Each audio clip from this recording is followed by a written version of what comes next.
dan selamat pagi. Soalan saya nombor 1. Assalamualaikum warahmatullahi wabarakatuh dan salam sejahtera.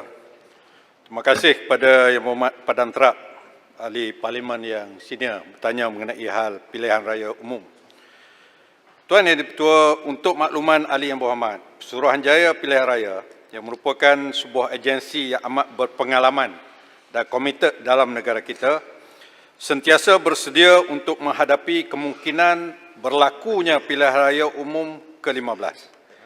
Ini adalah penting bagi memastikan pengendalian perjalanan pilihan raya tersebut berjalan dengan lancar dan sempurna, terutamanya dalam tempoh pasca COVID-19.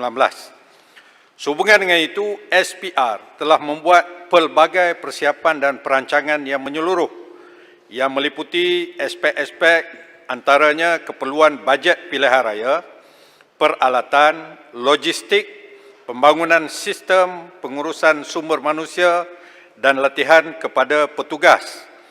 SPR juga telah mengadakan libat urus ataupun engagement dengan jabatan-jabatan dan agensi kerajaan yang berkaitan dalam membantu melancarkan lagi proses pilihan raya. Sebagai persiapan menghadapi PRU ke-15, SPR juga akan mewujudkan lebih banyak lagi pusat mengundi tambahan ke atas daerah mengundi yang mempunyai bilangan pemilih yang tinggi. Urusan pengemaskinian daerah mengundi ini akan dilaksanakan oleh SPR dari semasa ke semasa selaras dengan peruntukan Seksyen 72 Akta Pilihan Raya 1958. SPR akan memastikan pewujudan pusat-pusat pengundi baru ini akan memudahkan pemilih untuk keluar mengundi pada masa hadapan. Selain daripada itu, Tuan Yang Dipertua, SPR juga menjalankan urusan pengemaskinian daftar pemilih dari semasa ke semasa berdasarkan Peraturan 10 dan 25 Peraturan Pilihan Raya Pendaftaran Pemilih 2002. Eksersis ini termasuklah memotong nama pemilih yang telah disahkan meninggal dunia dan memotong nama pemilih yang juga telah disahkan melepaskan atau dilucutkan hak kewarganegaraan mereka. Bagi memastikan pilihan raya dilaksanakan dengan adil dan telus, SPR akan meneruskan pelaksanaan penambahbaikan terhadap proses penjalanan atau kondak pilihan raya seperti yang dilaksanakan dalam pilihan raya kecil. Beberapa pilihan raya kecil selepas PRU yang ke-14 baru-baru ini.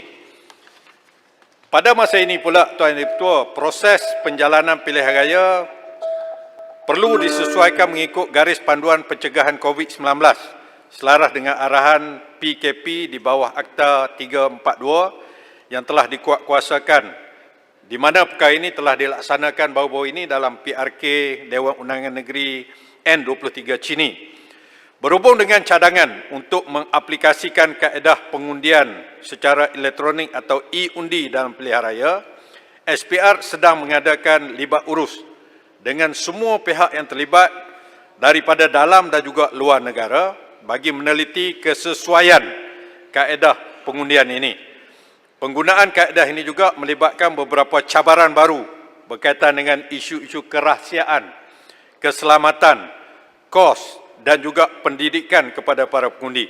Maka dalam hal ini SPR masih belum berpuas hati dengan isu kerahsiaan dan keselamatan. Justru itu SPR akan terus mengadakan libat urus dengan pihak berkaitan sebelum sebarang keputusan berhubung dengan e-undi ini dikemukakan kepada pihak kerajaan. Terima kasih. Terima kasih Yang Berhormat Menteri. Dipersilakan Yang Berhormat Datuk Seri Mahathir untuk soalan tambahan pertama.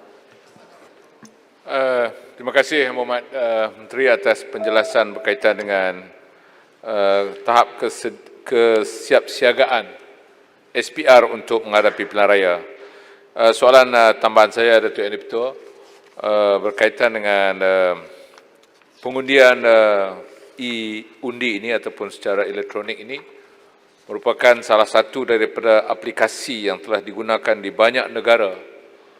Dan apakah kerajaan bercadang untuk pada masa yang akan datang untuk mengadakan serentak konvensional, mengundi seperti yang ada sekarang ini, dan ditambah pula dengan setengah-setengah tempat barangkali undi secara elektronik. Terima kasih. Terima kasih Yang Berhormat. Silakan Yang Berhormat Menteri. Terima kasih kepada Yang Berhormat Padang Terap atas soalan tambahan. Sebagaimana yang Berhormat sebut, memang di dunia ini banyak negara yang telah melaksanakan elektronik voting ini. Antaranya kita pernah mendengar negara-negara seperti Estonia, negara-negara Brazil, India dan juga Switzerland serta United States. Namun demikian, laporan juga menunjukkan bahawa sistem e-voting yang dilaksanakan di negara-negara tersebut terpaksa dikaji semula dan dibuat beberapa penambahbaikan dan akhirnya ada negara yang kembali kepada sistem manual. Ini adalah kerana terdapat banyak sekali perkara-perkara yang menyebabkan keputusan-keputusan pilihan raya itu dipersoalkan dan juga ianya terbukti merupakan satu sistem yang tidak begitu efektif. Oleh sebab itu, di Malaysia ini sebagaimana saya sebutkan tadi, sistem ataupun kaedah pilihan raya yang ada ini diteruskan di samping akan cuba ditambah baik dari semasa ke semasa. Terima kasih. Lembah Pantai. Hang Tuah Jaya. Ya. Menteri. Pontian. Hang Tuah Jaya, Lembah Pantai. Saya jemput Yang Berhormat Lembah Pantai. Soalan tambahan kedua. Terima kasih Datuk Yang Ketua, terima kasih Yang Berhormat Menteri. Berkenaan dengan isu pilihan raya, saya ingin bertanya apakah pihak Suruhanjaya Pilihan Raya mempunyai cadangan untuk menambah baik proses bagi pengundi di luar negara. Yang kita tahu, sewaktu PRU 14, banyak masalah yang mereka hadapi.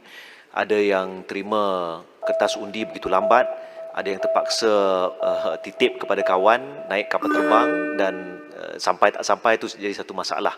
Dan juga termasuklah bagi negara-negara yang besar seperti Amerika Syarikat, ramai rakyat Malaysia yang ada di banyak tempat tapi tempat mengundinya tak cukup, tak banyak. Berbanding dengan Indonesia, kita lihat sewaktu pemilu mereka, banyak tempat-tempat mengundi walaupun di Malaysia bagi warga negara Indonesia. Pohon pandangan. Terima kasih. Terima kasih. Terima kasih sahabat saya Lembah Pantai. Itu satu soalan yang cukup baik. Sebagaimana saya sebutkan tadi bahawa SPR sentiasa memerhatikan ataupun membuat postmortem mengenai pelaksanaan penjalanan the conduct of pilihan raya termasuklah bagi rakyat kita yang berada di luar negara.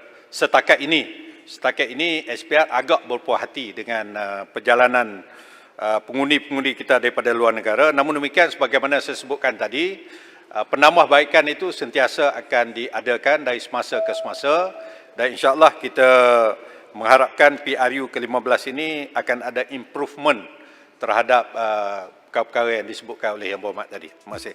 Speaker boleh minta satu lagi.